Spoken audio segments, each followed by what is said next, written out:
All right, now before we start, please make sure that it is not just going to be the left ear. Who? Okay. No, I figured out how to fix that on the back end, so we're good now. Oh, you did? Wait, what Okay, are our I'm just saying, topics? if it's fucked up again. Listen. I think I recorded a video and forgot to like edit it, but I did start the video as, "Hey guys, left ear podcaster Grant Potter here." Howdy everybody. My name is Grant here on the podcast with Eli. I'm here with Nick Hello. and Noah. It's kind of late here, guys, but we're gonna keep the energy up today. Noah and Lucas were only available at like 10:30. And we're here Yeah, with sorry, Lucas, who I don't know your last name, but Lucas right there. Yeah, Lucas in the flesh. Last name's Johnson. I am a player as well as a judge. I've been playing competitively since 2013 and judging since like 2016, I'd say. So I have a pretty good vast experience, I guess, in both of those. Mm-hmm. Oh my god, If I don't you even think I was alive then. in 2030, yeah, I guess not. If you guys were watching the Nationals live stream, Lucas was the table judge for the stream table. It was, yeah. We kind of, if you guys want to know more about that, I can certainly talk about the process of that. But yeah, basically we rotate. But yeah, I was the table judge for a few rounds. So like I think the first top cut, there was like the Vanquish Soul mirror match. So I was the table judge for that. Mm-hmm. Your hand was on stream? That's crazy. Yeah. So today we're going to be talking about two main topics. The first one are going to be the new time rules, which is why we brought Lucas on to talk about the implications, some of the things you got to be careful of, etc. And then we're going to be talking probably a little bit more at length about the new Genesys format. For context, we are recording this on Wednesday evening. It was released literally 2 hours ago. We got a ban list earlier today for Genesys format. So this is like, well, it's not really a ban. It's like a point update. list. Yeah. It's a point list. I don't know what we're going to call it yet. Pointless sounds kind of pointless. You know what I mean? Yeah. Yeah. So we'll figure that out. But yeah, we can get started with the new time rules. So I'm just going to describe the time rules as they have been changed. These have been in effect for about a month or so now. They were in effect for the last Lansing Regional, the one that Nick and Noah went to. And Lucas, I believe you were there. Yep, I judged. So they were in effect for that. What they are is essentially ties no longer exist. They have banned ties. So what happens if you go to time? In time, you now just stop playing the game. All actions cease. And then you proceed to determining if a match has 2 losses or is it two losses, I think it is. If somebody has 2 losses, I believe they 2 lose losses or and 2 the other wins, person yeah. wins. Is that right? Yeah, 2 losses or 2 wins, whatever comes first. Gotcha. And then if the players would tie, or they would have like 1 win, 0 losses, etc., they would be getting a double match loss. So both players would lose the match. Mm-hmm. This has sparked, to put it generously, a little bit of controversy online. A lot of pro players are saying that it's like really good. A lot of very casual players are saying it's not very good. At least that's the kind of dynamic that I see online. I suppose I'll start with Nick and Noah. As players at that event, did you guys notice the time rules at all, or was it kind of just the same? I'll start. From the perspective of me, again, when I play, I'm pretty fast. I usually don't go the time. I think like a lot of like higher level players that said this when the new time rules got first announced. They're like, over the course of like so many tournaments, like you go like I've gone the time like twice in the last 2 major events. But it's just a little awkward because, like, especially in this format is when they introduced it. This is one of the few formats I could see a lot of certain matchups going the time just because it takes forever to get through it. Like the Yummy Mirror takes forever, the Dragotail Mirror takes a long time. But I personally, as someone who's playing VSK9, had literally no issues. All of my games were done within 30 minutes, and that extra 5 minutes of the round was more of me just spent waiting for the round to get done. Mm-hmm. So. Oh, we also got 5 extra minutes at the end of the round. I forgot to mention that. Yeah, my experience at Lansing, it was fine. Then I went to a pre-release, and both of the top tables, me being one of them, got double game losses. So now I hate them. I see. So, under normal rate of play, you guys would say they don't really come up. It's just when there's either an exceptionally grindy game or if one player's taking like a little bit longer to do their combos. Is that accurate or no? That guy I was. think it's pretty accurate, and I also think it like at least in the context of like if you're playing a card your opponent doesn't know, like them having to read it sometimes and they're not understanding it kind of each time. And normally you wouldn't think that's that big of an issue, but because you're like you have like the wariness of like if you come close to time, it's just really awkward how to deal with that situation. I think there's just a lot of like discourse on like what could happen theoretically, like when you're close to the time. Mm-hmm. So. Gotcha. Lucas, from judging that event, is that kind of in line with what you saw, or was it a little different? Yeah, I mean, I think, well, I guess I'll preface this first that as a judge, we learn about these changes to the policy at the same time you guys do. We don't get any heads up, that like, hey, this is going to be changing, so you might want to, kind of brush up on these new things. So I learned the same thing as you guys did. I thought the changes were interesting. I think they're definitely. I thought at first, they'd be kind of troublesome for the players because if you remember when the last change to the end of match procedures happened, people were like, oh, it's like people are going to be like, oh, thinking before you try to go to battle phase or whatever, try to keep your opponent from changing phases. So I thought maybe something similar would maybe happen here where it's like it's going to be a lot of he said, she said, a judge is going to have to get involved, and then it's going to be end up getting appealed and just a whole mess of things where then now we're going like 20 minutes into time, which can still occur and does occur. I mean, if you ever wonder why events take so long, sometimes it's usually just because of appeals. It's really not because of like just matches taking forever to finish. But yeah, that's my initial thoughts about it. I'll let you guys bounce back to you guys and say a few more things.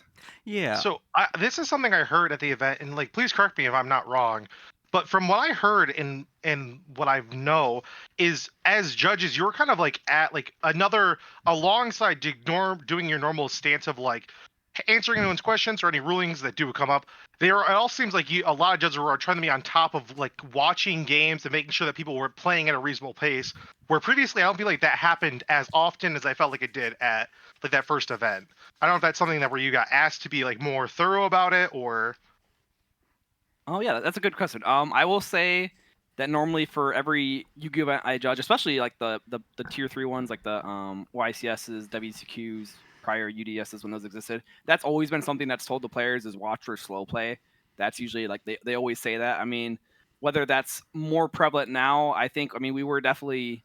I'd say maybe just give it a little more heads up to be like, hey, this is something we really want to be on top of. One thing that the head judge said that I thought was interesting is that was a little bit different from the past. Is if we get called over to a player and they're saying like, I think my opponent is slow playing or taking too long to make an action, not like anything intentional where they're cheating, but they're just like unintentionally like slow playing, just to go ahead, investigate and give a slow play warning. Don't like just be like, because normally it would be before it'd be like, okay, well we didn't really see it happen, it's kind of hard to just issue a penalty right there, and then you usually give the answer of long like, okay, well I'll hover around, watch, and if I see something then I'll issue a penalty. So this was one where it was like, be more proactive on giving that penalty so that you give that 3 minutes back to that back to the players. Is that normally how it works? Where you're not allowed to give a time extension unless a penalty has been like served? Is that the entire thing? Sorry, say that again. So are you like, as a judge, you can't give a time extension? Like if a player asks you to come over, you answer the question, but no penalty is given out. Are you allowed to give a time extension in that scenario or no? Okay, yeah, good question.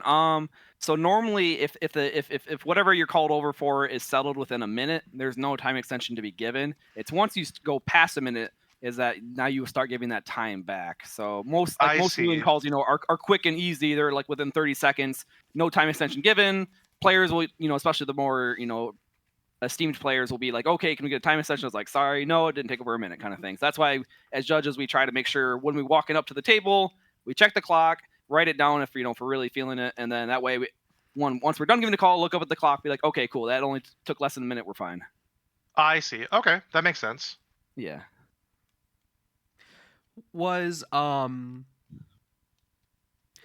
Did you think that you were giving out more, less, or the same amount of warnings about slow playing at this event compared to events you've done in the past? Fair. I think I only gave out 2, and I considered giving out a third one. It's the problem with slow play warnings is it's purely a judgment call. There's no set in stone, like, like, oh, person took X amount of time to do an action or whatever. It's totally judgmental or judgment call. And the biggest thing is that sometimes slow play warnings will be given to players that they don't feel like they deserved it. And this is one thing I actually learned as well. I didn't really think about it, but it makes sense. Is you can appeal a slow play warning. So if if judge gives you a slow play warning, and you truly feel that you were not slow playing, you can appeal that. So that's something to know. Yeah, I literally have never thought about that. That's crazy. But duh. Yeah, What's so I did give a slow play warning at the regional. I thought the player in question, like he had one play. It was activate Mitsurugi prayers. He checked his graveyard, his hand, and his extra deck like 3 times, and still was contemplating what to do, and then activated Mitsurugi prayers. I was like, done deal. That's a slow play. So I gave him the warning. He didn't like it. He didn't know he could appeal, so he ended up talking to the head judge after about it, and the head judge let him know. I was like, hey, you can appeal those if you truly feel you were not. Mm-hmm.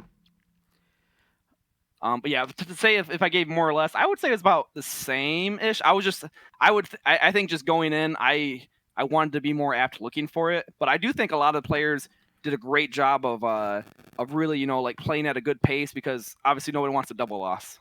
Right. And I think that's something that I think people, like, when they initially read this, like, I think they were like super worried about what would happen. It's like, well, my opponent, it's just like they're gonna get to the point where it's like, well, we're gonna play so long, we're gonna get to the point close to the time. It's like then they can just take me down with them, and it's like, well, it doesn't really benefit you in any regard to do that kind of thing. Like, you're just horribly penalizing yourself. Like, if you're in a losing position, you're better off just letting your opponent have the win, because your tiebreakers are gonna be better, and it also just helps like make the entire day run better. It's just in like generally speaking. So Indeed.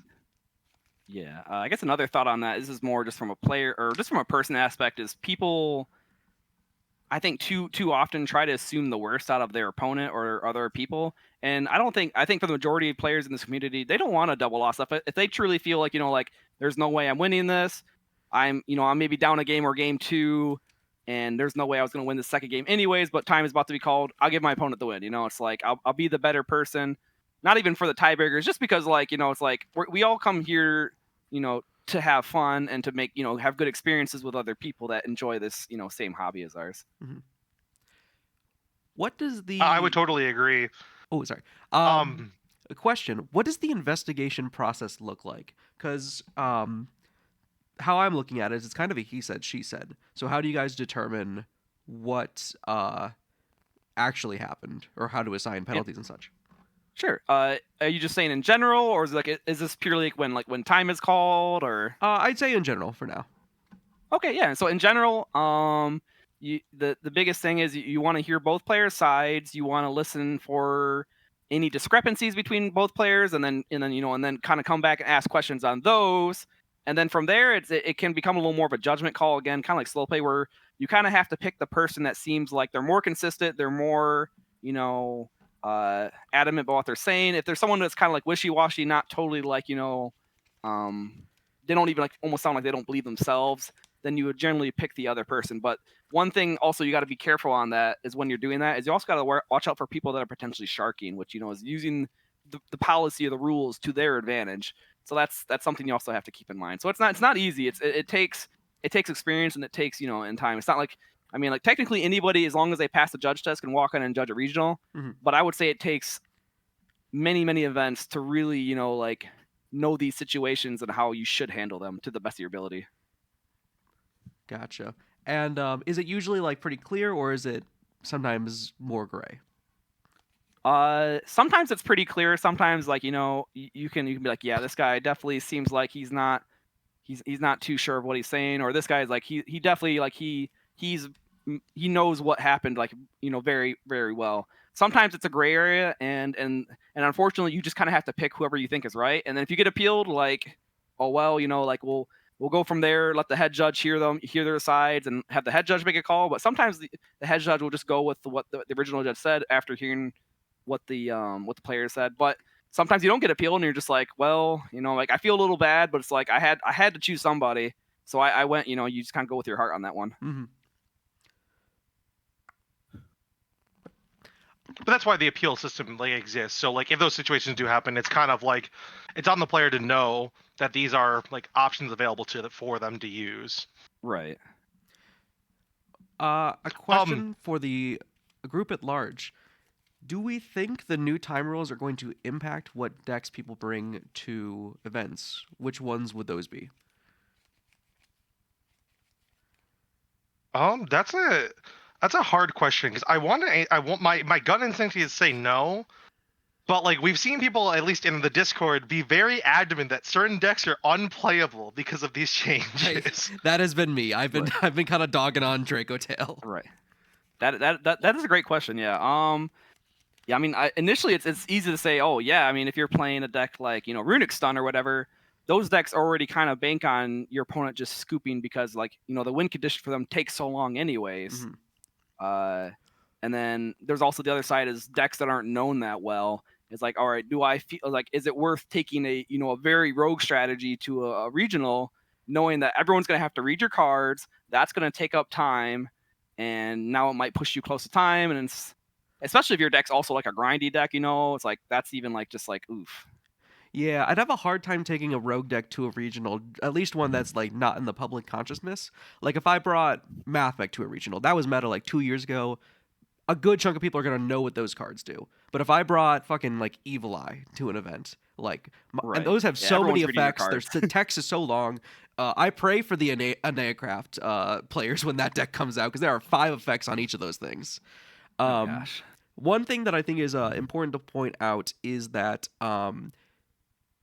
something like your deck choice was not something that wasn't impacted by time before. There's a deck profile that Josh Schmidt did in 2023, I think, where he was playing Pearly. And I think he was talking about getting like 4 ties that day. And he was talking about one of the weaknesses of Pearly being a deck that is really bad into time. You go down on life points in your opening combo if you find the Miamigo. So you can't really concede to go first in game 3 very easily, because you're going to be behind and then lose the match. So you kind of have to play out a really long game 2 and then get a tie if like it comes to that. And I thought that was a very interesting perspective like a couple years ago. I think to some extent it's probably going to be about the same, but I think that's an interesting angle to approach it from, where if you're playing a deck that you know is going to take a little longer, now it's a little worse to be playing that because a double loss is going to be much worse than a tie. Yeah, That's I kind of a- disagree oh, sorry, with go ahead. that, actually. Oh, Sorry. controversy. Oh yeah, controversy on the pod. Let's No, go. I disagree because I think I don't know what event was right after that deck profile. Was that YCS Indy? Everyone was like, "Oh, Pearly's bad in time. Let's make use of that weakness. We never scoop against Pearly." If anything, I think it buffs it because like if you're down 500 in life, but you're sitting on like a 10 mat noir, then under these new time rules, the opponent, if they were operating in good faith, would say, "I don't have a way to out it. Let's go next because we both lose." I feel like you're Yeah, I get what you're saying there. I think it would just be like a weird risk to take, Like if I genuinely think that there's a shot that I could win a game, I'm not probably going to concede until the very very end. And I don't know if I'm playing like a Pearly deck, I don't know if I could trust my opponents to do that, cuz like we all agree that it's optimal to concede your matches early if Right. you feel like there's no way that you can win. But I don't know if I would trust the average person to also come to that conclusion, especially very early on in a tournament where your opponents are not necessarily at the same skill level that you are. I agree with that statement, but I think a lot of times like I think the issue in those scenarios is like if you are in the because if you're in the situation that we just laid out where you're playing against Pearly and like you don't have an out, there is like, and especially if you've lost game 1, the only time you would choose to play that game out is if you had lost game 1. But if you had won game 1 and you're in game 2, I don't see a single world in which I'm going to sit there for 10 minutes like wasting time. It just isn't beneficial in any regard. No, I You know what agree. I mean? There's not like a point to it, but I'm just saying that I don't know if I would trust the average person to behave in a you know what I mean? Like, and again, the average person probably going to be fine about this. Like, not wouldn't be an issue. But I don't know. right. But, We're talking okay, about edge so, cases. Yeah, but before it was a weakness of the deck that you as a player were exploiting, but you're talking about exploiting the weakness of the player, which I think is two kind of different things. I don't know if I'm talking about the player necessarily. I don't know. I just don't know if I want to trust the average person to behave completely rationally. Right. No, like, Oh, like you're saying your opponent won't. Okay, I thought you were like, I'll put my opponent on screw up, and like I No, thought no, that's no, just no, kind of no. a win condition with any deck. That makes more sense. like as and Um, especially I'm gonna like from the perspective because like we talk about the fact that like you wouldn't want to bring a like a rogue deck to like an event because of like the your opponent's gonna read cards, especially a grind deck. Like in the middle of Raziel Mitsu format, I took Fiendsmith Race, a deck that was extremely playable and like it saw play throughout the course of like the previous like Snake Eye like dominated year, well, there was and really I only had one player topping with it, but yeah.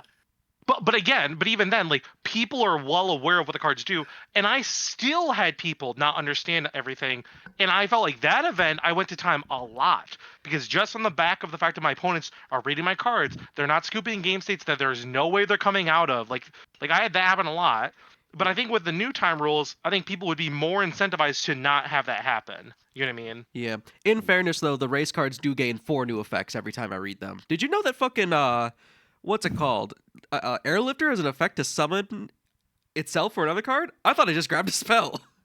Yeah, nope. I just straight up did not know. Every time. I love every time people read the cards like what it does this too. Yeah, it's like why there's so much on there. I have I guess another angle to talk about for cards, like for even like decks like Purely. So like for example, like even just card choices. Like let's say Solemns. Like Solemns going into game 3 would be kind of risky because it's like like even if these are cards that could potentially put me in a winning spot, if it doesn't get back to me, if I'm not able to beat them, it's like I'm going to lose in time now because I have less life points. Those cards now I would say are better because you're not so much worried about life points as much. You're just trying to like stop your opponent and win. Yeah. So I think that's so like where the argument like is like Pearly was bad in time. Now I'd say like Pearly's like neutral in time because it's like losing life points to play your deck isn't really going to hinder you nor help you. It's just it's just let you play your deck. So that's my thought. Yeah, something we talked about last week when we did our ban list discussion is they limited Solemn Judgment, I think very wisely, ahead of it being a problem. Because that, like you said, the one weakness of Solemn Judgment is you lose half your life.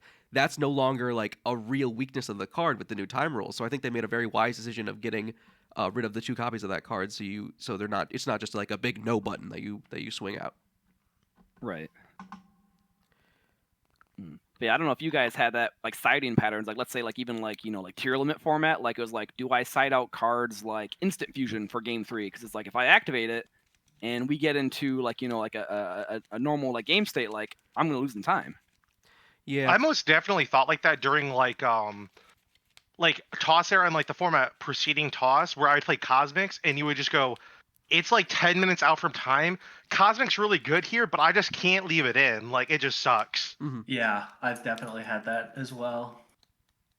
Yeah, and it goes with another thing, and it kind of sucks, but it's it's players playing the clock in a way you could say. Is if you play a card like that, like I think the most recent example for me would be like Mitsurugi Prayers. Is you do that pay 100 effect. Now you're down in life points. Your opponent can now shift how they play to basically play the clock and beat you in time. Which is pretty frustrating. It is, and that's a problem that is removed from the game now, which I think is awesome. Mm-hmm. Yeah, I do think it's very interesting that it moves from kind of admittedly feels kind of shitty win condition, but a win condition versus like now it is quite literally something to be avoided at all costs. Now it's just which a I lose think condition. Yeah, it is. That is good to me in like a theoretical sense, I guess. Yeah. With all of that being said, are we feeling positive about the new time rules, or were we feeling kind of negative about them? I feel personally I like don't I know. like them. I think I'm fine with them. I will say, unironically, the extra 5 minutes is really annoying, not from like a playing the game perspective, but from a person attending an event perspective, because that's like an extra hour on top of the event, you know? And now, granted, That's you're true. probably saving time when you account for like people going into time, but we still have time extension, so I'm actually not sure how much that would actually matter. But I don't know. I think haven't been from to an the- event from- with the new time rules, so I couldn't tell you either way. From the perspective of like playing at Lansing, at least, it made like, even though the round itself took longer, the time between rounds was very short because like a lot of times there weren't that many people like still playing when the time got called.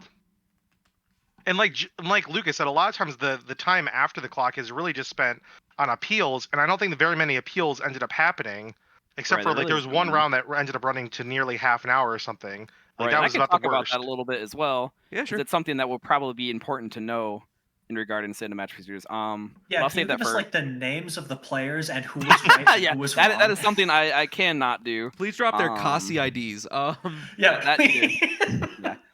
One rule of thumb for judges is we don't really talk about DQs. But I can just talk about in general what kind of like you shouldn't do, and that's what caused that. Is one thing, and this is what players kind of feigned ignorance on, and it's nothing new. So I'll just talk about it. Is basically once time is called, you cannot, and remember, the head judge said this too. You cannot attempt to now concede to your opponent. Like once the time is called, the match is concluded. Whatever the result is the result, and that is not a new rule. That has been in effect for as long as I've been playing this game. Really? And yeah, so I don't know if is that kind of news to you guys, or are you kind of aware of that as well? I feel like Well, I just can you- assumed it would like time would be called, you could play out like half a turn and then concede, just because you were going into time, you were still playing the game. Right. It would make sense that That's totally fine, right? Yeah, and it makes sense that that's how it works absolutely right now, because game stops, point blank period. But I'm surprised it's how it's worked for a while now. Right. But it's like it couldn't be like, let's say even with the prior rules, it couldn't be like like, okay, we'll try to finish the phase, and you'd be like, okay, yeah, I don't have the time, I don't have a way to burn you.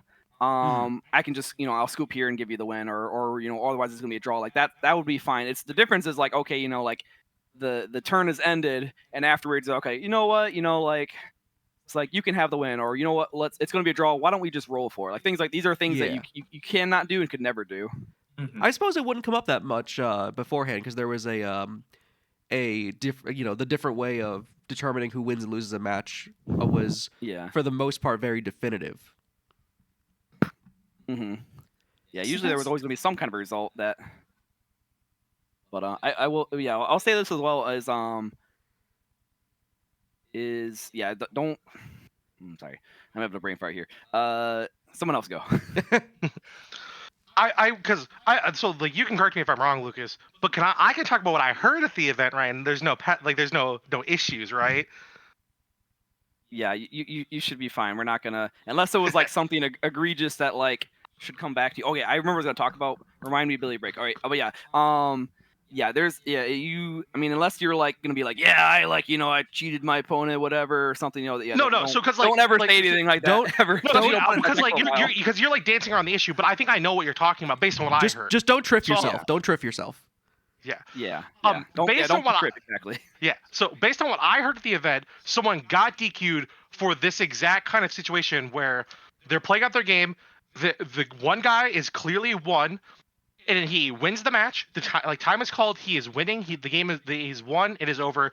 He then goes, I already have my invite. Signs the slip for his opponent, marks them as the winner, and then gives it to his opponent. His opponent doesn't do anything. He just sits there kind of like dumbfounded of what just happened. And then a judge comes up and takes it, and then the proceeding penalties are addressed for whatever had happened there.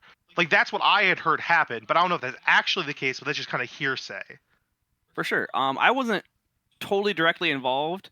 That is similar to what happened. I had no part in the actual investigation that the head judge did, so I don't know how the head judge came to the conclusion that he did. But both players were disqualified.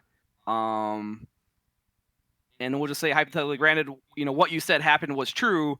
Why should have the receiving player been disqualified? I do not know. I wasn't also the judge that directly got, the judge that he heard it, and that's why he got involved. I mean, I guess my thing would be like, if this happened to you, like let's say someone gave you the win after time was called, like how should you address it? And that's a good question. I don't really have an answer for you, because I mean, you could call a judge over and be like, hey judge, like my opponent accidentally marked me the winner. It was supposed to be a double loss. That would probably be the safest way to do it. Is just be honest and forth through, and hopefully nothing bad comes out of that. But Yeah, but it just feels bad in that moment because if for example like the judge just thinks that like doesn't want to agree with what you're saying, they very Yeah. well can just like progress it to the point of like, well, I don't know if that's actually the case or not. You know what I mean? yeah. So Yeah, so I guess my thing on that is, yeah, again, I don't know exactly the reason of why the receiving player got disqualified. I do know from secondhand that he was not a very courteous person. So maybe whatever case he was pleading came off as very rude. But I will say, I don't know if you guys have ever been disqualified from an event before. I have. And Really? I also been involved. So basically, the judges involved get to fill out a form. They say basically, their side of the story, what happened. As a player, you also get to fill out a form and say what your side of the story that happened. That will get mailed to the penalty commission, and from there they'll determine whether if any if any ban time or whatever getting suspension. Sorry, if any suspension would qualify. Mhm. I see. So my hope is that both players, don't receive any suspensions. But I guess they'll find out on you're supposed to get an email, letting you know like, hey, you've been suspended. You don't necessarily have to wait for the next suspended players update to find out. I see. Okay, So it's yeah, so interesting. that's yeah. So I can speak on my story a little bit. I was I think I had one loss, one draw. I was going into in the second to last round, and we were going into game 3, and I didn't have my invite yet. And this is my first time ever potentially getting my invite. And my opponent basically said what if we just basically draw? And I was like, oh, cool, that's great. And this is my early years of playing Yu-Gi-Oh! I didn't know any better. Mhm. So we shook hands. A judge walked over and quickly started investigating. I feigned ignorance because I actually was ignorant to the fact that you couldn't intentionally draw.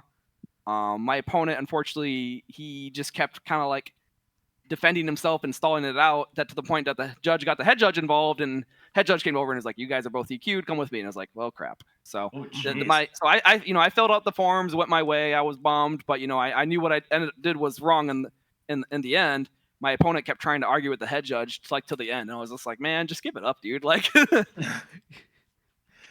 See, Live to rule another day. I've only been DQ'd from one event, and You should tell the story because it's so fucking funny. Let's hear it. No, I hate this story. This one hurts me to my core. For the So- 5th time on the pod. No, I don't have we think- talked about this in the pod yet? I don't think we have. I don't think But so. so, for anyone who has never known this, my first nationals ever going to a nationals was 2019, and I'm going with Rico and our buddy Rick, and I'm playing. I brought Danger Thunder. My deck list was literally goated. It was one card off from Cody Angelos' list, who ended up winning the event. Felt really good for the weekend. So we go. We're going there, and Rico doesn't have his invite yet for Nats. So we're like, oh, cool. So you can play in LCQs to get your invite. No. Oh no! He knows where this is going. I already see where this is going. Yeah, so we're like, oh, cool. We'll join your LCQ, and we'll just let you have the win, and you'll go to the end and just win because you're goated, you're so good at the game. So we do this. Me and Rick, we do this LCQ. We fucking screw up. Whatever. We don't win. And then Rico goes to the finals and then ends up breaking against the Orcus mirror match because he draws Double Nightmare. And for anyone who doesn't know, in 2019, if you draw Double Nightmare, you don't do anything. The combo doesn't work anymore. So we do that, and after that, we're like, oh shit. And Rico's like, I'll just hang out. I'm here for a good weekend. It's fine.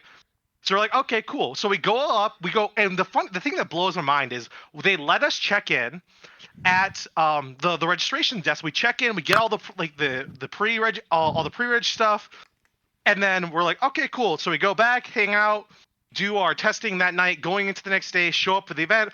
I sit down for my round one opponent. We chit chat a minute. A judge walks up to me, taps me on the shoulder and says, "Who here's Nick?" And I go, "That's me." And he's like, "I need you to grab your stuff and come up with me." And I was like, "Oh, this is weird. What's going on?"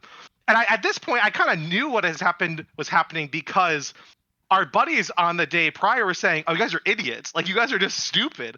And we're like, "What do you mean? We weren't told anything." Because they, for anyone who doesn't know, if you play an LCQ and you have your invite, you forfeit your invite to play in that LCQ, which is crazy to think about. The fact I wasn't like the thing that blew my mind, I just was never told this. So we go through this, and the judge takes me and Rick up to the front, and he's like, "I need you to both to drop yourself from the event." And I was sitting there going like, "I don't want." I was like, I was like, "You can't force me to drop from the event. No, it's like either you have like I don't want to like. What do you mean?" So we go through that, and then so I got DQ'd from that Nats, and that's probably like the eye-opening experience of like I need to understand more of how these policies work because I'm not screwing up again.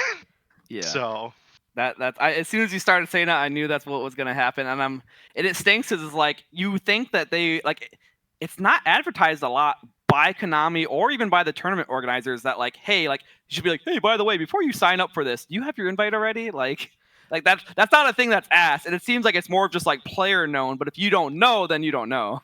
That's what I'm saying. It's like I was so frustrated. It's like I wouldn't have done that if I known anything. Like if like why is that not advertised or told to me in any regard? It was like the dumbest thing in the world, and I was still very mad about it. So Yeah.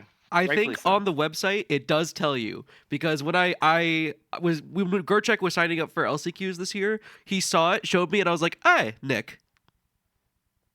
But again, like I understand if you look at the website and you see it, but like if I go look at the information like at an event, there's nothing at that event that makes that clear. You know what I mean? Yeah, That's my right. issue. So Yeah, no, So, yeah. that's totally fair. Yeah. I will say, I think not this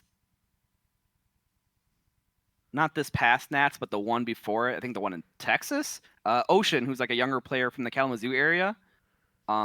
He basically did the same thing as you, but I know that I saw him playing in an LCQ, and I'm like, "Don't you have your invite?" And he said, "Yeah," and I was like, "What are you playing?" And he's like, "Oh, I'm playing in an LCQ," and I'm like, oh "It's no. like, dude," it's like, and I told him, I told him the case, like, you can't be in this, like, you give up your invite to play in these. So then we got a judge involved. They got like the public events like lead involved, and then they got like one of the like assistant head judges involved from the main event, like on the Friday, and so eventually they were able to get it worked out. He was able to stay in the main event. No, I think any issues were given. It was funny because they were like because he was only like 16. They were like well, we need your parents and whatever. And he's like, well, my parents aren't here, and he's like, well, can we call them? He's like, I really don't want to get them involved. So he ended up getting out pretty lucky, but it was kind of funny because he had just beat his first round, like his round one opponent of that LCQ. And that the match result stayed final because the guy like stuck around like after because he was like, oh, this is kind of intriguing kind of thing. He still had to eat that loss. That was kind of sucked for him. Imagine being that kid. That's gotta feel a little bad for sure. Imagine being that guy's opponent, and the judges are calling the person who just beats you's mom to confirm some information. Oh gosh. God, I wish I played this game when I was 16. Yes. So you ever see Ocean? Yeah, you can give him crap about that. So. We'll see. You can say that you're not alone, Nick. The people make this mistake every time. So. Mm-hmm. And that's I felt a little bit better because I at this point I think this story is extremely funny because I've told some I've ran into like people that are like well known in the space. I ran into MBT one time, like the first time I ran into him. I told him my experience of the weekend. He's like he has like the most jaw opening experience. He's like, oh shit, man. I was like, yeah, it is what it is. It happened. I'm just kind of at this point I just kind of accepted it happened. There's nothing to be done, but. Oh, that's fun. I had a couple other things I wanted to say on the new end of match procedures. If you guys were interested. Yeah, sure, go for it. Definitely. All right, so I don't know if you guys remember. So when the last changes happened, there were a ton of draws and a ton of like going in time. I think it was YCS. It was like New Jersey or something like that. It's the one that Triff topped that ended up getting him in trouble. So that was like people were like, oh, these rules suck. Blah blah blah blah. He's like, people can just be like, oh, thinking in main phase and keep you from going to battle phase. Well, there was a YCS later in Europe that Josh Schmidt, if you recall, he was playing Orchestra or something, and he was trying to basically rush to the battle phase because his turn started with like 10 seconds. And so he basically made Dingirsu effect to send the opponent's Boral load, which is all they had, and then go to battle phase and attack basically to win in time. And while the opponent was like, no, like thinking in main phase, I'm gonna activate Boral load to lower your Dingirsu by 500.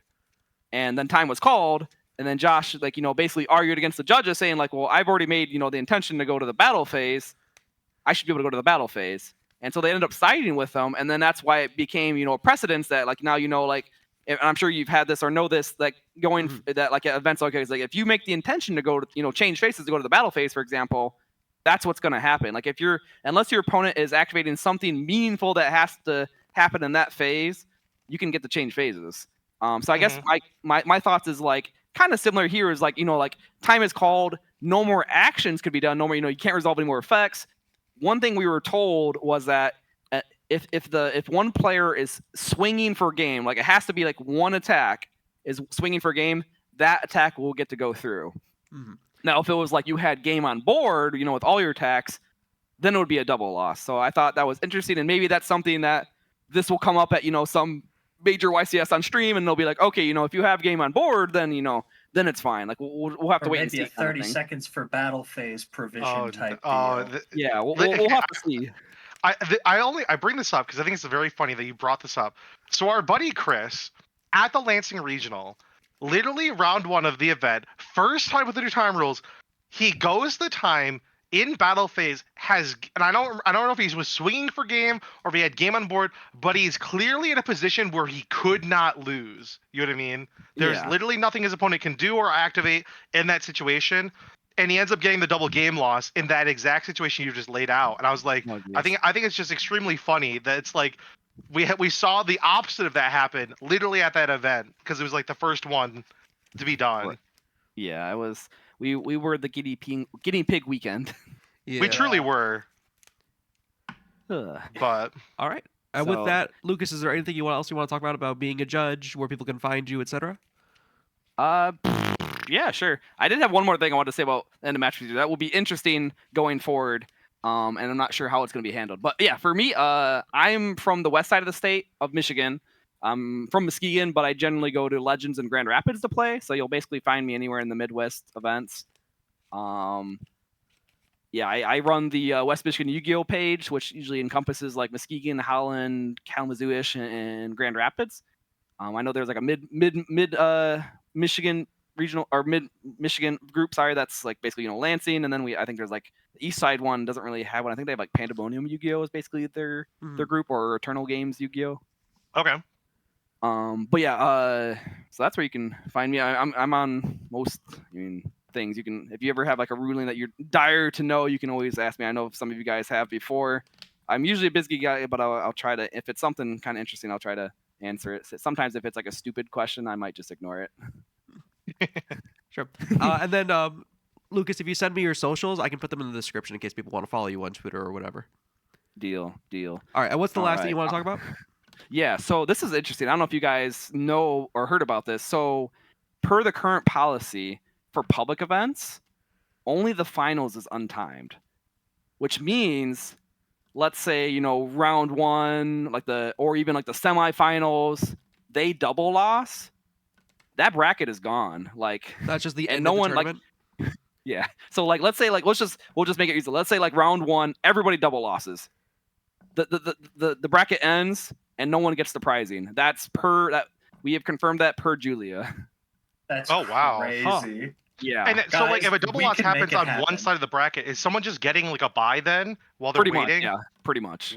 Oh my lord. That's but crazy. But the finals will be untimed. So that's the only one that is untimed. So they did say now for like tier 3 events like YCSs, WCQs, whatever, those top cuts will all be untimed. But they did say for like the smaller events or for public events, only the finals untimed, which I thought was really interesting and really crappy because it's like that's, I don't know, as a judge, our biggest thing is customer service.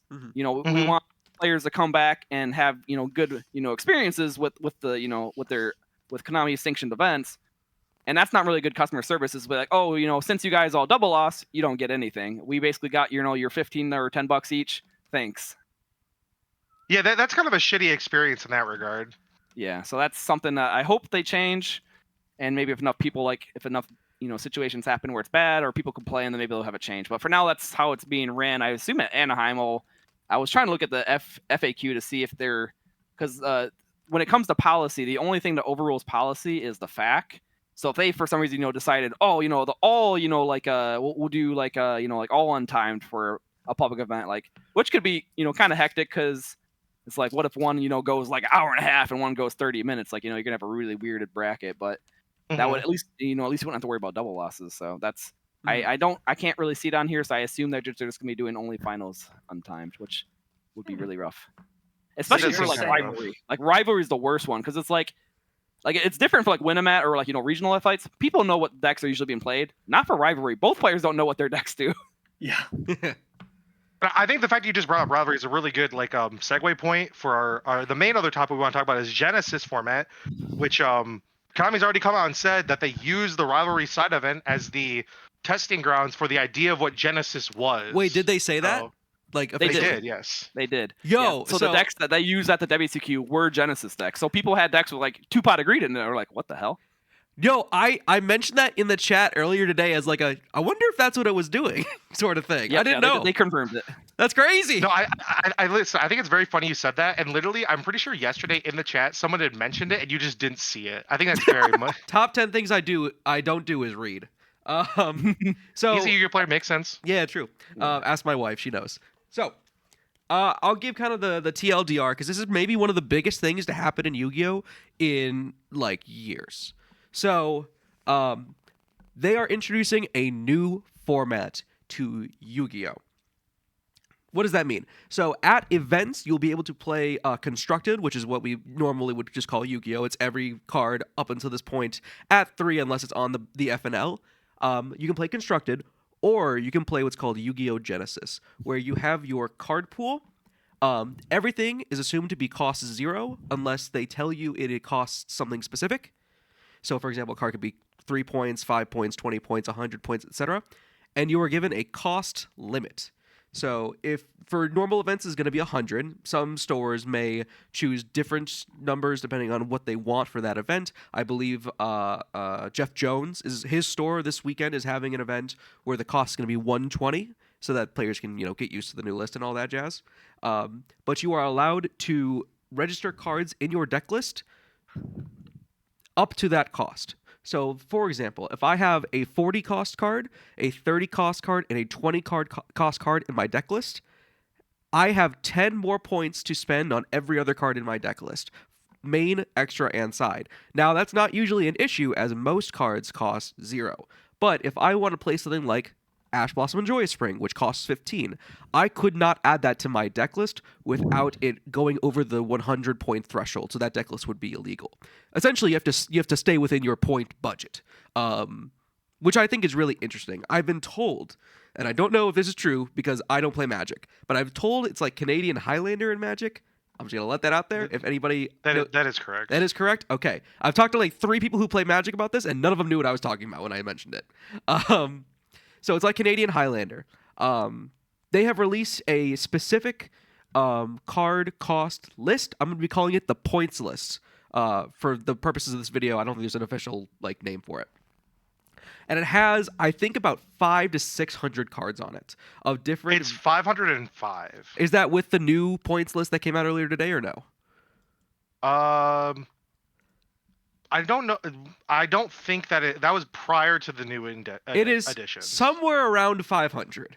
And there are cards here that I've never fucking heard about, and there are cards here that, frankly, I think should have been on the ban list years ago. So, there's a couple different categories. I put all of these into a spreadsheet, and then I took the cost, and I kind of labeled them based off of how many points they were. I described anything with 100 points as functionally banned. That means that you can play one copy of that card and no other cards that cost any points in your deck list. These are cards like Abyss Dweller. I believe Protos and Escados are on here. Artifact Sight's on here. Beatrice is on here. Cards that we would traditionally think are banned. I'm calling these functionally banned because you can't play them with any other pointed cards. It doesn't really make sense to play these cards unless the entire purpose of your deck is to resolve this effect. And for some decks that makes sense, but for other decks that doesn't. Like prior to the point change, like a good example that was like Mystic Mind Burn. Like you'd spend 100 points on Mystic Mind, and then you would fill out the rest of your deck on just cards that would stall the game. Like that's all you're doing. Yep. Point values like 99 to 51.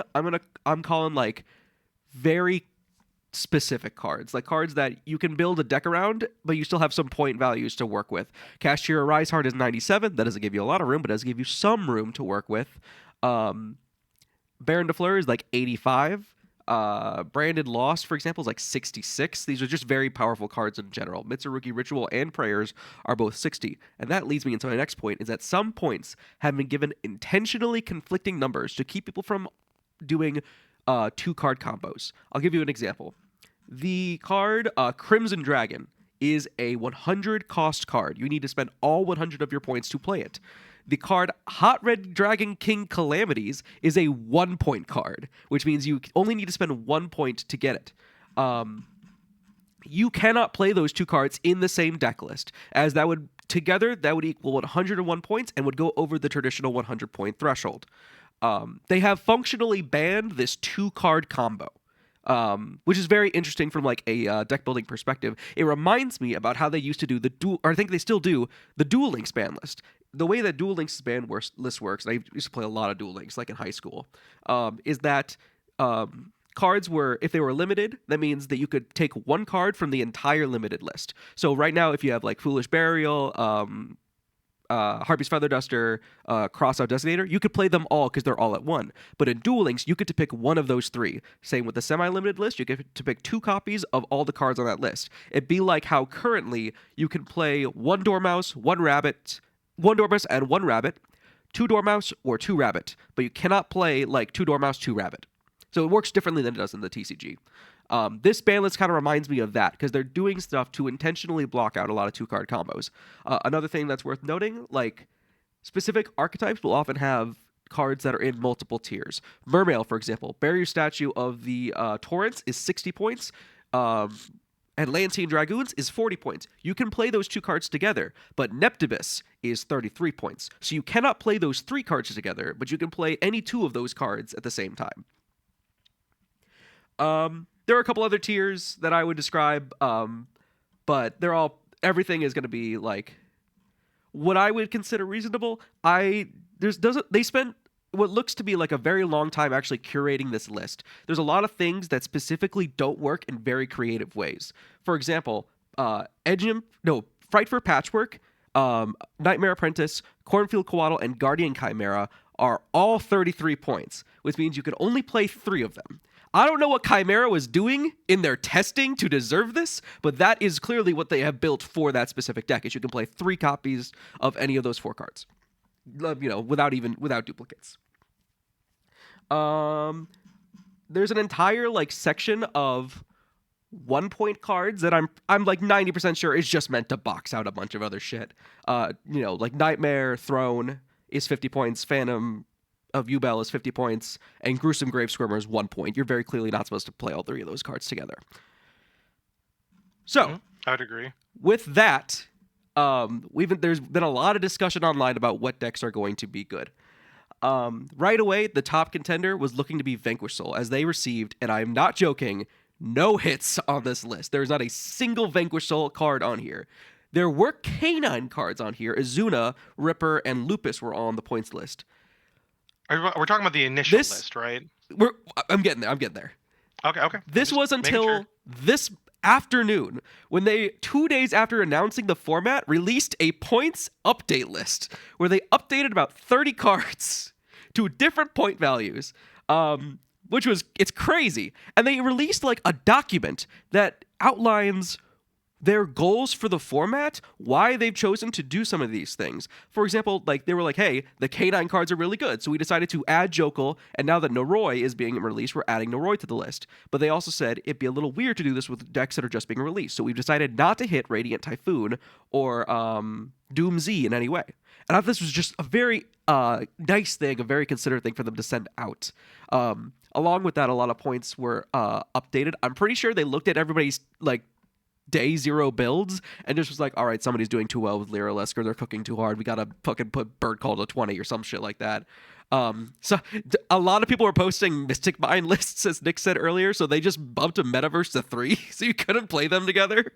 Ojama Duo and Trio are just cards that block zones and you don't get an EMZ. I don't even think I talked about that. completely missed that part. There's no links and there's no pendulums in this format. It's just Xyz, synchros, fusions, which is crazy. So cards that block zones like Ojama Duo and Trio are a lot better. They've moved those cards to 2 and 3, so you have to make deck building concessions. Prohibition's now at 100. They've updated a ban list, and they said they're going to update this list every, I believe they said 4 to 6 months. I imagine it's going to come out 4 to 6 weeks. Sorry, Weeks, yeah. 4 to 6 weeks. Sorry, I imagine it's going to be around every new set or side set, as whenever they introduce a new card, that new card has the potential to be warranting of points. The way that they've kind of built this list is every meta deck from the last 2-ish years has something on this list. I have not thought of a meta deck that was good in the last 2 years, maybe since the beginning of 23. That is not on this list. I checked. Rescue Ace is on here. Chimera is on here. Branded is on here. Snake Eyes are on here. Fucking Ryzeal is on here. Malice is not on here because that is a link deck. They don't need to hit it. Functionally everything. They got Mermail. They got fucking. Is there a Fire King card on here? I actually don't remember. Yeah, Yes, there is a lot. There's They've got like all 3 Fire connects. Kings. They thought of every single deck that has been good in the last couple of years, and they put something on here so that no deck can just run over the rest of it, with the exception of Vanquish Soul for some godforsaken reason. Actually, they did just this evening put Holy Sue on the list at 10. So Yeah. So this. Sorry, I'm monologuing. I'll get to a point in a minute. But this, to me, seems like a natural extension of Heart of the Underdog. Because what Heart of the Underdog was like a rogue deck format where you can create your own custom ban list for, depending on your locals. And one of the criticisms I had with it, or one of the things I didn't like about it, was that it was too, person running the ban list dependent. So if the person who makes the ban list just really likes a deck, are they really gonna hit it?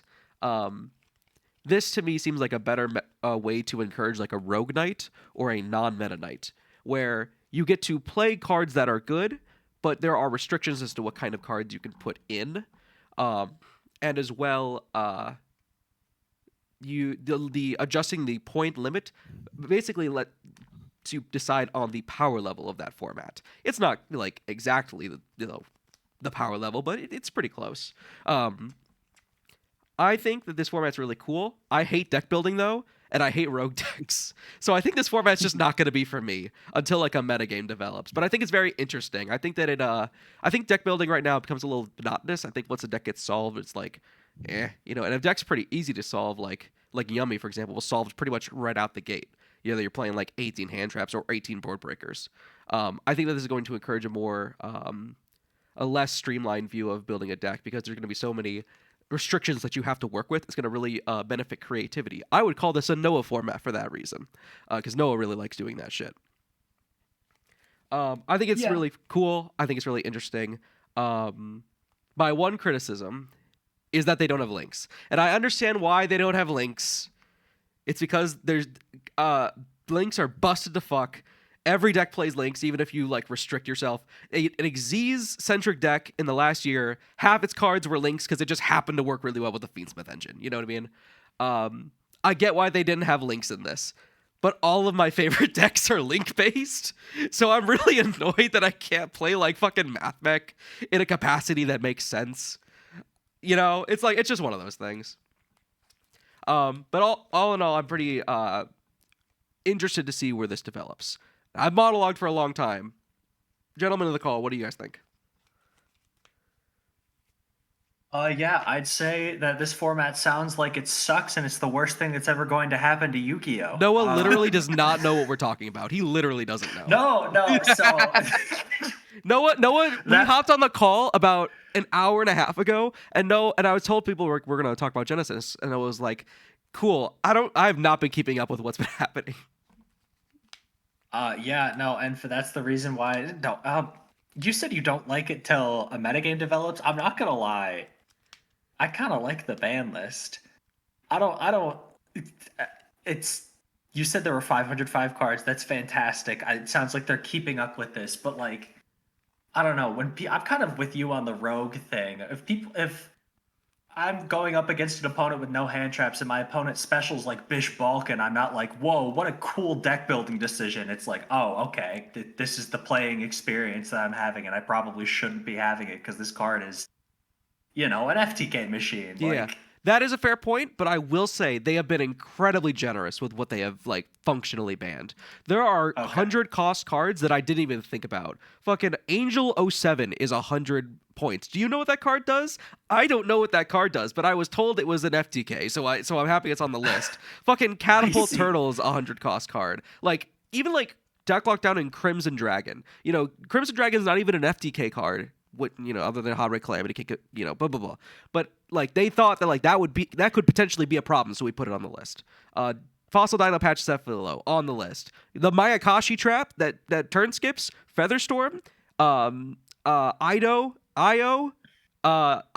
cards that don't begin with an I is in an acronym.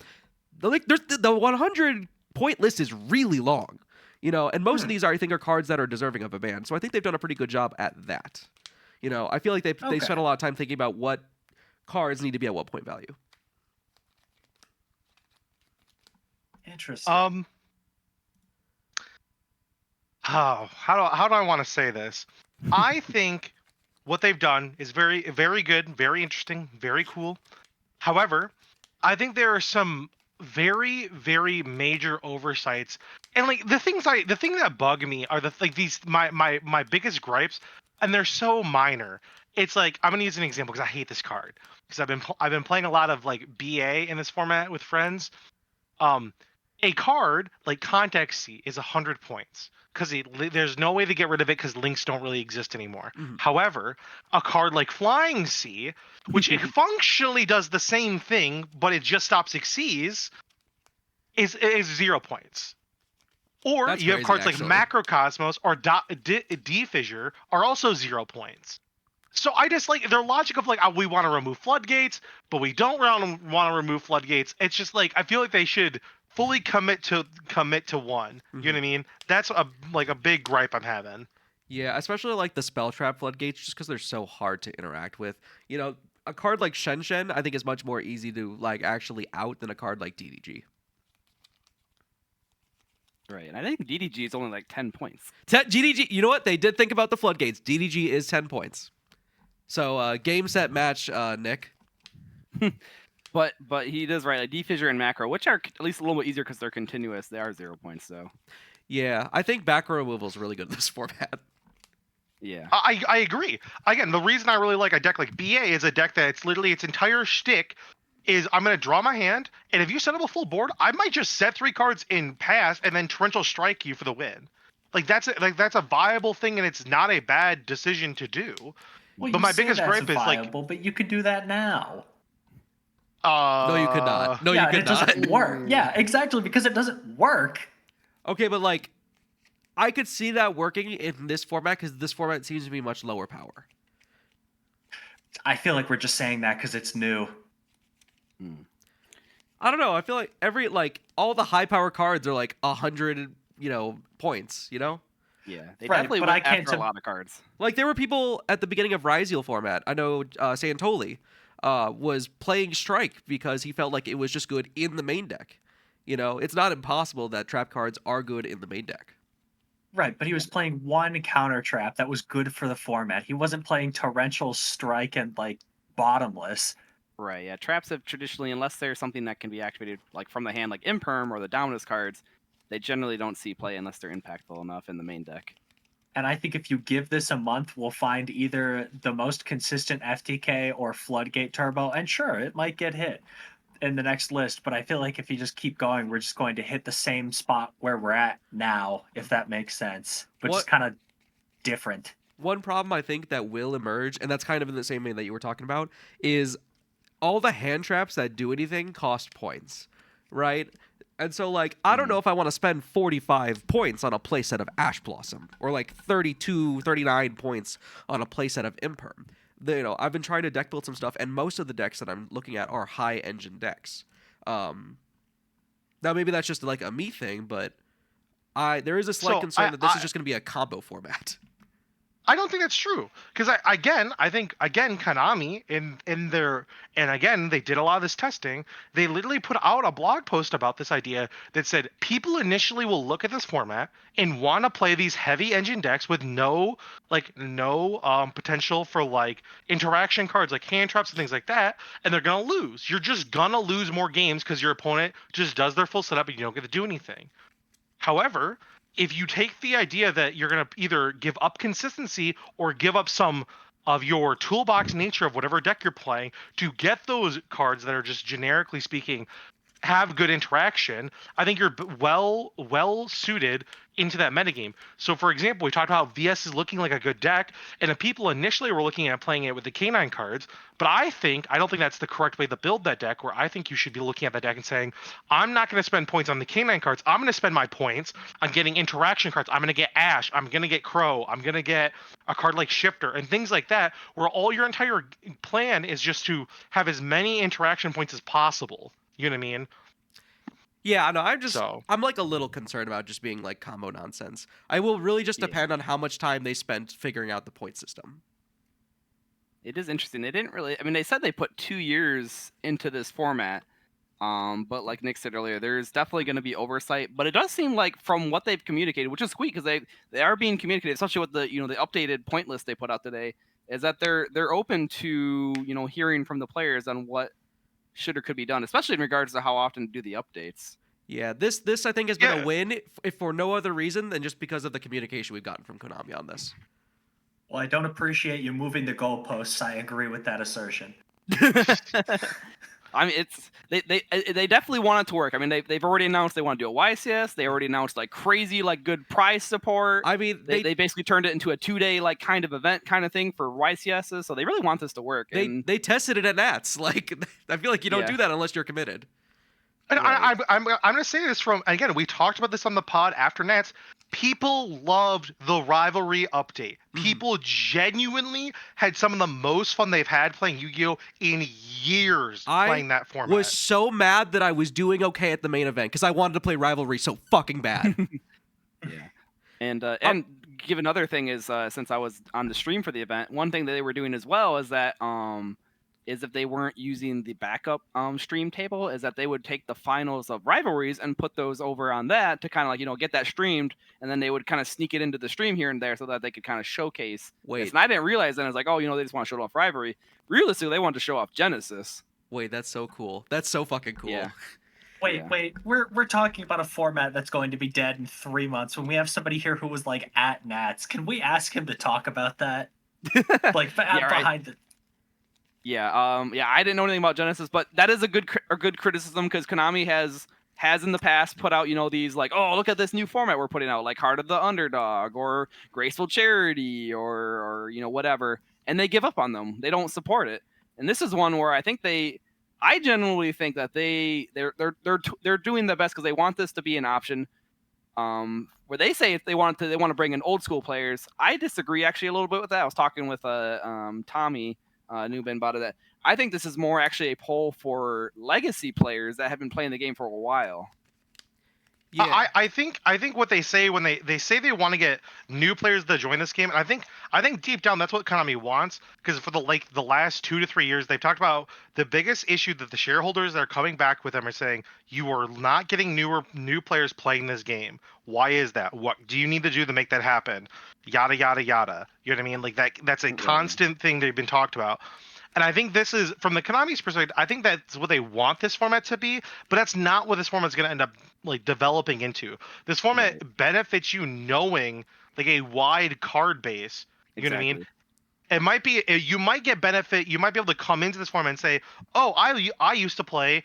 I played Necros or BA or Shadal back in 2015, and you can come back to the game and play Genesys and play those decks. Indeed. But I don't think that's going to get you to like fully commit to playing the game. I think that might just be a fun thing some players might opt to come and try. You know what I mean? Yeah. Yeah, I do like that. To qualify for the day 2, or for the Sunday tournament at YCS's, all you need to do is win a pod, because that means even that get you second. can do the main event, scrub out of the main event, do a Genesys pod, then have a thing to look forward to the next day. Indeed. Yeah, that's a big thing. Is Sunday is usually the day where like you have a lot less retention of players, and that's one thing where Konami is they always like. I mean, the WCQ, I will say, that was the most public events we have ever had at any tier 3 event. They almost hit 1,000 events for the weekend. Jesus. And part Oh, of it was wow. because they started earlier though. Like Friday, they started at like 8 a.m.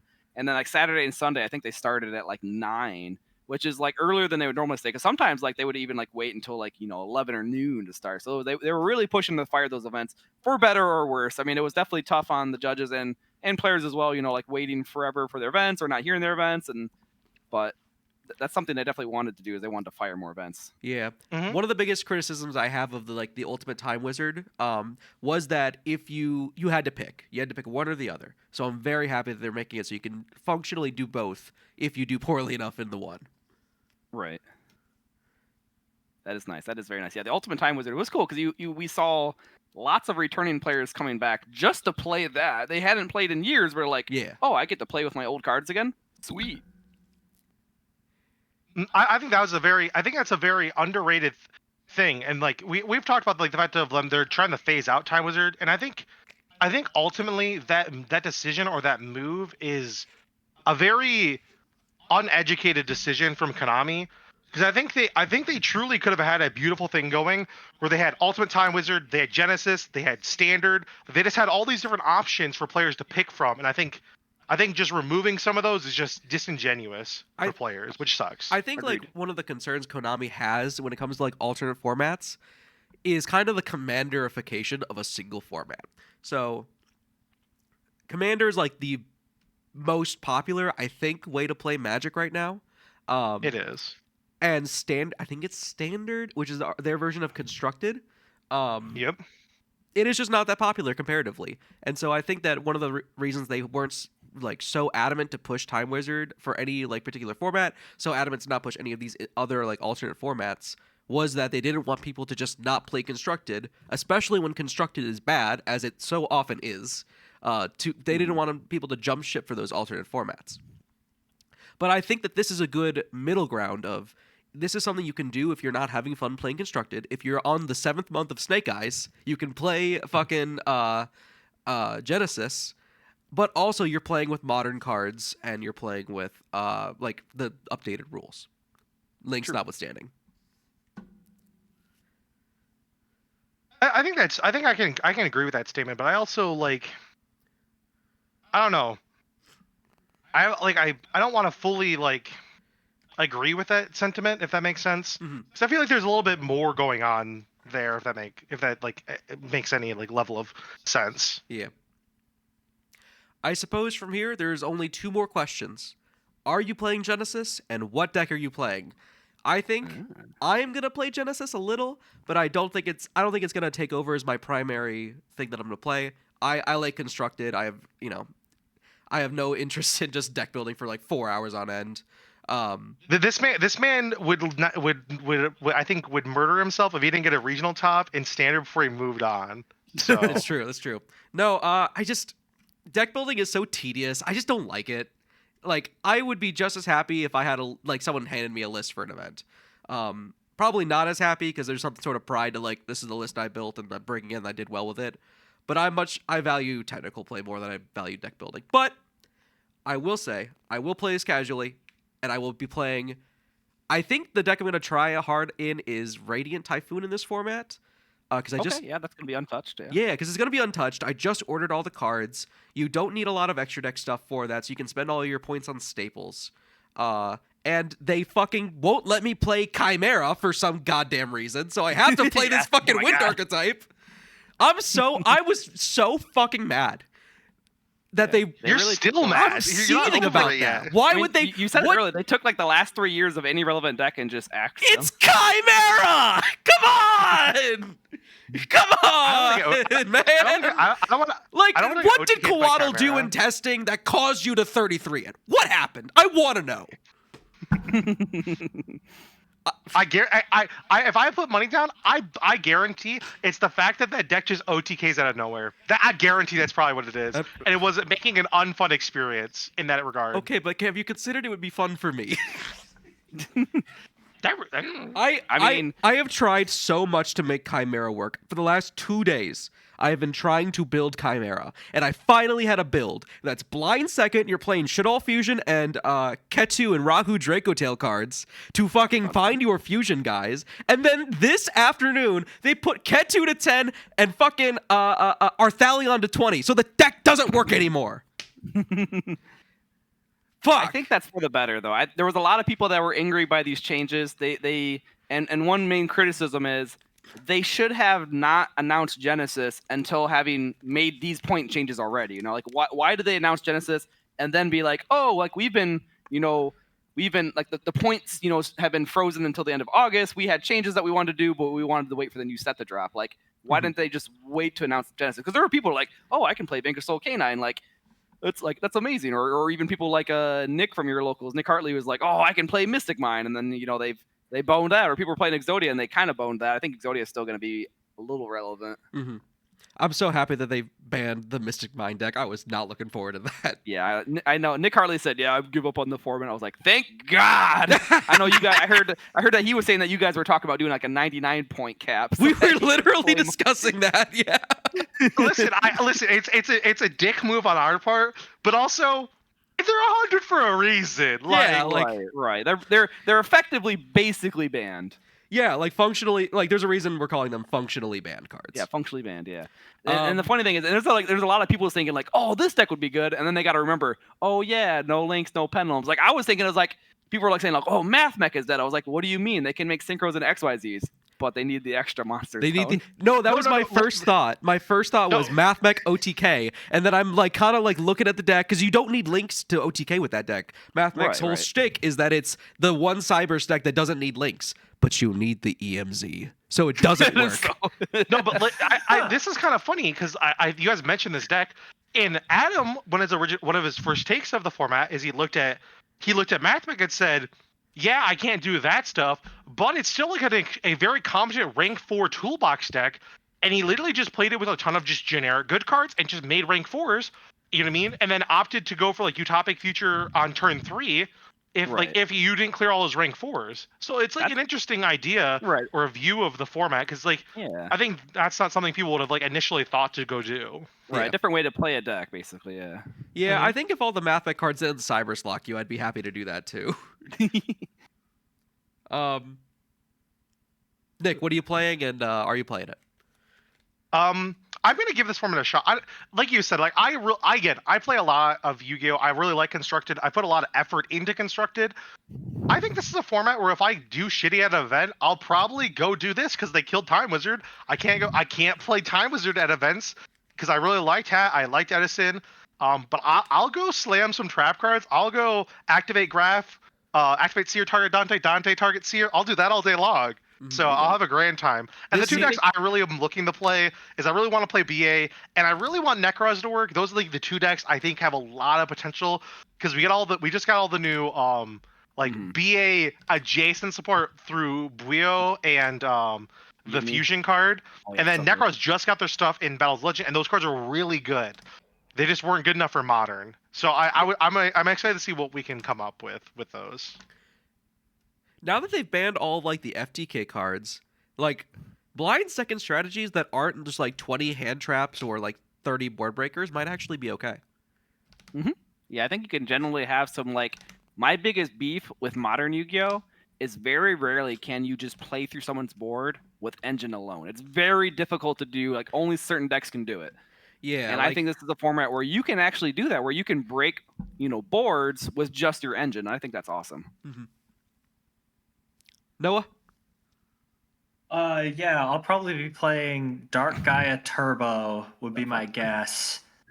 I don't know. I've given zero thought to this. Sprite sounds fun, but no elf, no Sprind. I will say Sprite as a deck seems interesting because I think the only card worth points is Starter. Yeah, Starter. Gigantic. I think Gigantic. Yeah, there's those two. So you could make some weird rank 2 turbo deck. You could do a rank 2 turbo deck, or you could do like a synchro turbo deck. There was that Bestial synchro deck that was, seeing a little bit of play at the very beginning of 2023, end of 2022. The one that played like Plague Spreader and the Shinobi Necro or whatever. Yeah, that one. You were showing me that one back then. That deck's cool. That could see play. And you also have, 'cause you also have Chaos Ruler, so that like you can actually do that deck. yeah. Yeah. Lucas, hit me with it. For sure. I've been playing this a lot. I actually built a deck and took it to locals already, or with a friend. They've already he was had playing locals Goblin for this? Bikers. I was playing, so I've been playing Infernoid. I love Infernoid. That's like my pet deck that I always go back to. And no Infernoid cards is on the list. They have no points. The only thing that realistically had hits were the mill cards like Reasoning, Monster Gate, and Grass, which were 50s. So originally I was doing just 2 Grass as my only point cards because they were 50 each, and everything else had no points. But now that I was playing like the layer version, so I was playing like cards like Metaverse and Rollback. Those now have points, so like now I'm just down to 1 Grass. But that's what I've been playing. It's really fun. So I think it'll be a decent deck for sure. Mm. It's something I've wanted to take the locals like in general, but I'm like, it's not good enough. I'm wasting my time. I agree. It's kind of like, because it really hurts to go to local, just say like walking with a deck that you really like and just knowing it's like, I'm not gonna do well today, but I get to play a deck I like, I guess. Mhm. Yeah. Usually, it's like Usually I call those like summit decks because we take them to summit, which is a little bit less competitive locals in our area than the Evo. But summit, Logan and RJ have been talking about just making summit alt formats and Genesys. So I feel like that'd be really interesting niche for there you them. go. Give it a kind of unique reason to go there. Did your guys' area ever really temper with like a Heart of the Underdogs? Like a rogue knight, basically. There was one locals that did every like couple weeks, but no one really went to it. Okay. Well, no, people did initially, and then what ended up happening is people like Adam just kept taking dinos every week, and it lost its luster very quickly when you like sat across from an opponent and they go misc, and you're like, cool, I can't do anything. That's exactly what I think And is they going to never happen really, in I 3 guess, weeks. addressed it. Whoever was handling, the rogue list never really kind of like, Yeah, this deck keeps winning. Maybe we should, add it to the list or something. That's my like Well, the issue is the people, like again, like Grant said, the people running it said, I like dinos. Dinos are fine. Yeah, that's a problem. I think You can't have any personal skin in the game. That's for sure to make it really fair. I think if a deck like tops twice in a row, it's got to be unplayable the third week. That's my philosophy on that. Right. Something's got to go. Yeah. Whether it just be like a key card in the deck or the whole deck itself. Like I know Galaxy Busters had pretty successful Rogue Knights. I think they even got to the point where they had people only coming for Rogue, and they wouldn't even like charge them from Rogue either. And they would listen to what the player said to be like, oh, this deck's too good. You need to do something. And so they did. I mean, and I know Legends has done a Rogue Knight too. I haven't been able to go to the other Rogue Knights, but they kind of did a similar style list where they basically hit all the good cards out of decks, if not banning the archetype, and then and kind of same thing. Listening to the players are looking what's winning, and then kind of adjusting from there. That's cool. But yeah, I think I always saw their updates for their Rogue Knight decks, and I'm like, it was kind of interesting because like some of the hits were like things that you wouldn't think of. Like they put like normal Blue Eyes to 1. So like you could like kind of hinder like how Blue Eyes works, but it's still extremely functional, but it doesn't work as well as it did before. Right. So right. Blue Eyes to 1 is such a funny ban idea. the deck. But I think this is cool because I think this is a way to be like universally like, okay, like I can go to any locals now in the country that's hosting Genesys, and we're all playing the same format. Mm-hmm. Yeah. Mm-hmm. All right. Yeah, there's definitely.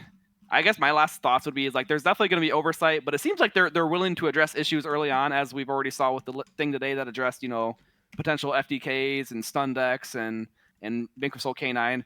But I mean, there definitely are going to be decks that are going to sneak through the cracks, and people are going to play them until they probably get hit. Like I think like Exo Sisters on hit, Art Mage is on hit. Vanquish Soul Pure now just got a couple little love taps, but they're still basically pretty full power. Mm-hmm. So we'll see what especially after Anaheim. Well, I'm sure though if they post tournament reports, we'll kind of see what's going on.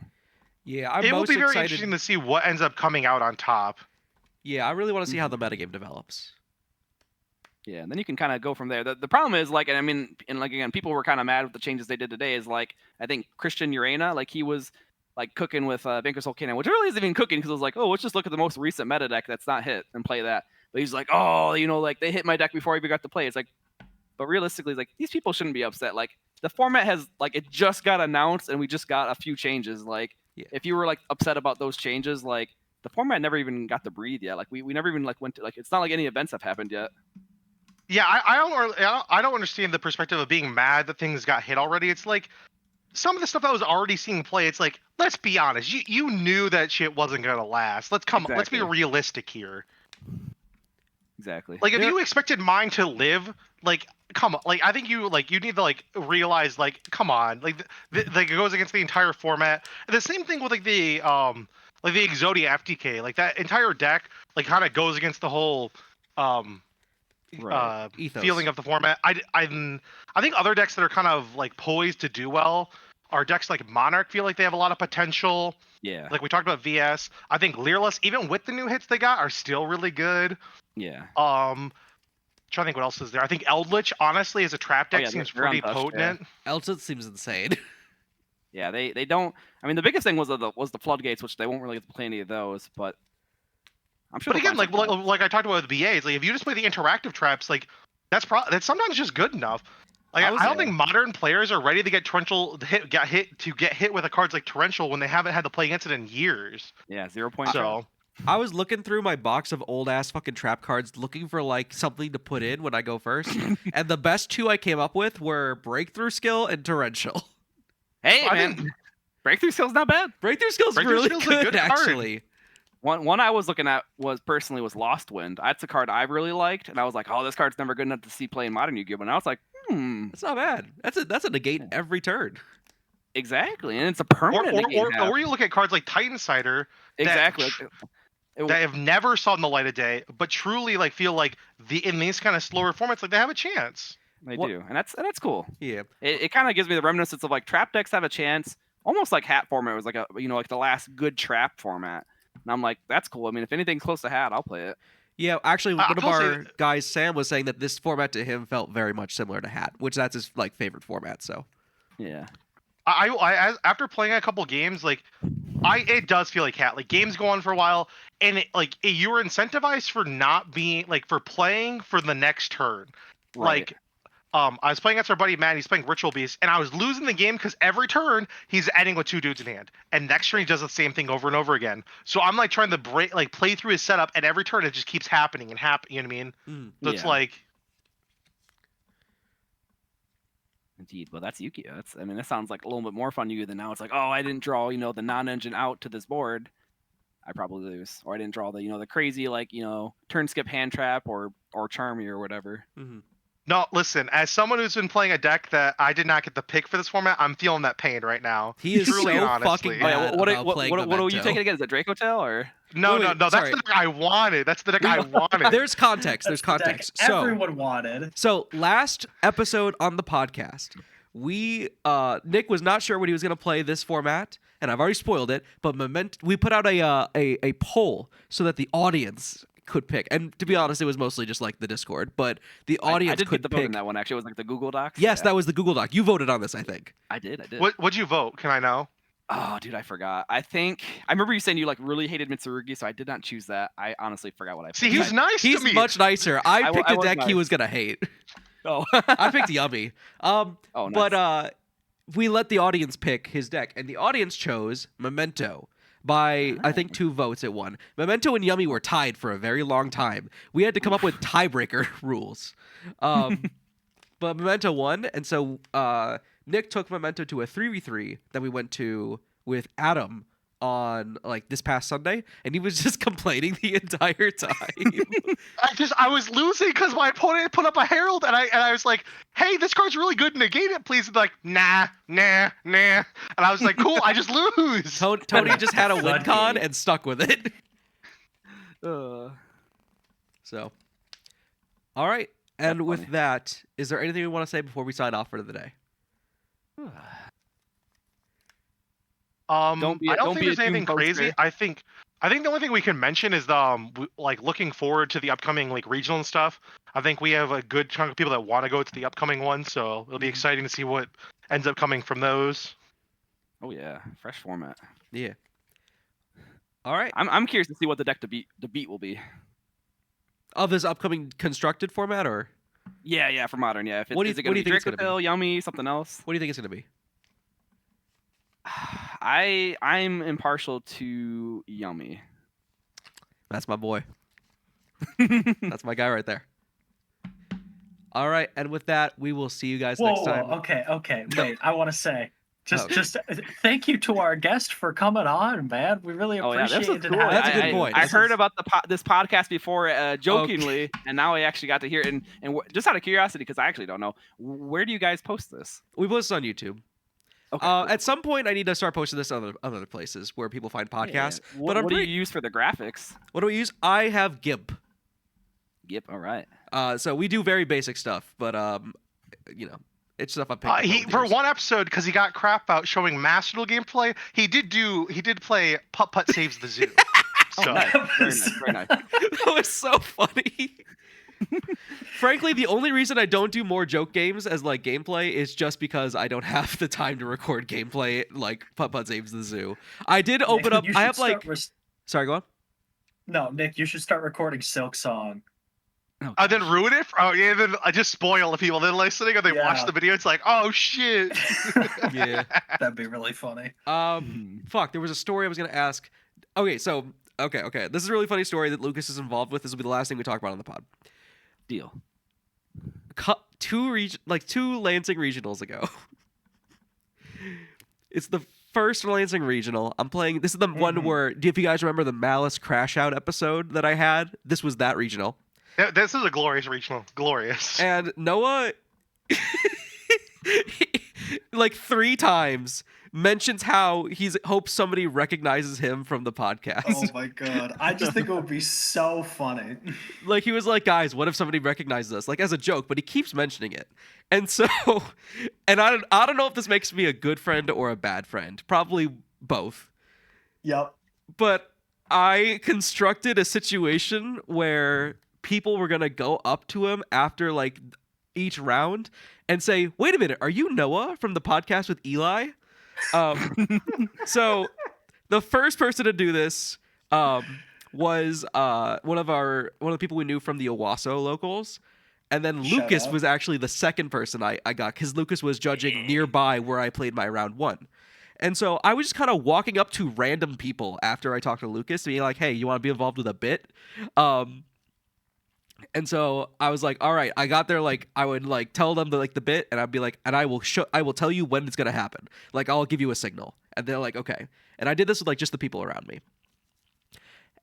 And so the first person goes up to Noah and is like, you're Noah from the podcast. And he was playing Heroes too. And Noah had just talked about playing Heroes at the last couple regionals. So Noah was like, oh wait, that's so cool. And he was so, guys, when I tell you Noah was so excited about this.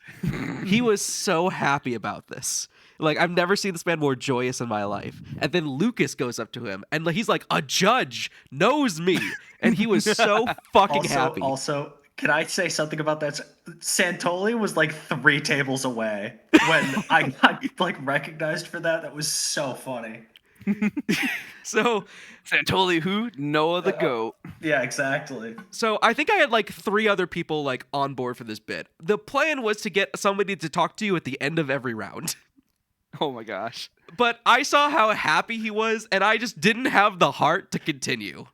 I just ended it. Like, he's gonna live when with did this. you catch on, Noah? Is my question. Well, sorry. What? When did you catch on, Noah? Okay, wait, we're getting to that When point. We're getting to getting that there. point. Okay. So Noah just like for like months, Noah like exists in this world where 2 people recognized him. He mentions it on the pod the next week.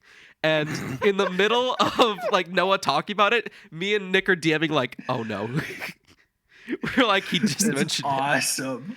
And it was so funny because like Noah was spending the night at my place before the regional because he lived in Detroit at the time. And so he drove back home. And while he's driving back home, I call Noah's wife to tell her what we've done. No. And she thought it was hilarious. It is hilarious. So fast forward to this past Lansing regional. I'm only there for the first like 20 minutes, and then I have to catch a flight for work. So I'm talking to Noah, and then Lucas comes up and he's like, hey, is this the guy that I had to do that bit where I pretended to know his podcast? To Noah. I was gonna take this story to my grave. Oh, I figured he caught on, and he never figured it out. No. Oh no! I'm the bad guy of the story. No, I told you Santa Claus isn't real. No. But it's just one of the funniest stories I've ever been a part of. Thank you. And every time was Noah talks awesome. about it, I feel like the life leave his eyes. No. Quick It's question. genuinely incredibly funny. So to on the podcast, like on your like videos, do people know what you guys look like, or would they only recognize you by your So voice? that's the thing. We don't post. Noah's face has never been on the pod because he's done And one never deck will be. profile, and that was from a remote regional we did over Discord. So it was just the camera pointed at like a dual zone. His face was not in it. But when he did occur to him, it did occur to Noah that day that people would not know what he looked like. But I just lied to him and said, "Oh, your face was in that one deck profile we did for that one regional," and he was like, "Oh, okay." Wow, you gaslighted No, him. you said you put our stuff up on the pod because I was like, oh, okay. I never watch it, so I wouldn't know. Literally, either way, literally lying. Literally just lying to you. Yep. Damn. That's awesome. I love it. No, I agree. That I was an worked so awesome hard. point. Anyway, it's So one of my hard to favorite lie Noah to- stories. So hard to lie to your friend. No, it's easy and hilarious. You should do it Hey, more often. At least I did it for you. You didn't have to be the bad guy. You didn't have To an break the extent, ice. I'm so happy you did this because it was it was gonna eat me alive. It's like every time I had looked at Noah after that, because he had spent another like week with us a couple weeks later because he was taking the bar. This is during the Noah takes the bar arc, if astute viewers remember. And every time I looked at him, I was like, I gotta tell him. No, I brought Noah like I made Noah dinner with like pasta and steak, and I dropped it off and was like, that would be perfect. Just leave a little sticky note on the bottom of the plate. I thought you about can't leaving say you like too a nasty, napkin got with food. like a note on it. That'd be really Like funny. something like, did they really recognize you? Something like that. Something cryptic. Yeah. Oh, that was awesome. And with that, I think that is a wonderful place to leave it. If you want to follow Lucas on his socials, they'll be linked down below. Lucas, thank you for joining us on this episode. It was lovely to have you. Feel free to come back at any it was point. great to join. It was great to give you guys a little bit of the judges' side of the insight. We didn't It's talk about it's really interesting because like you don't hear about that side very often, like, if at all. Yeah. Right, I think we could fill 4 more episodes with just your Nats stories and stuff. Oh, of geez, judging that's with what's that. awesome, That'd be- dude. It was cool. I hope to be on more streams in the future. Hopefully, I think the next one I'll try to apply for is the 300th. that Oh yeah, in sounds Richmond, so that'll be cool. sweet. Yeah. And with that, we will see you guys next time. Goodbye. Adios. See ya.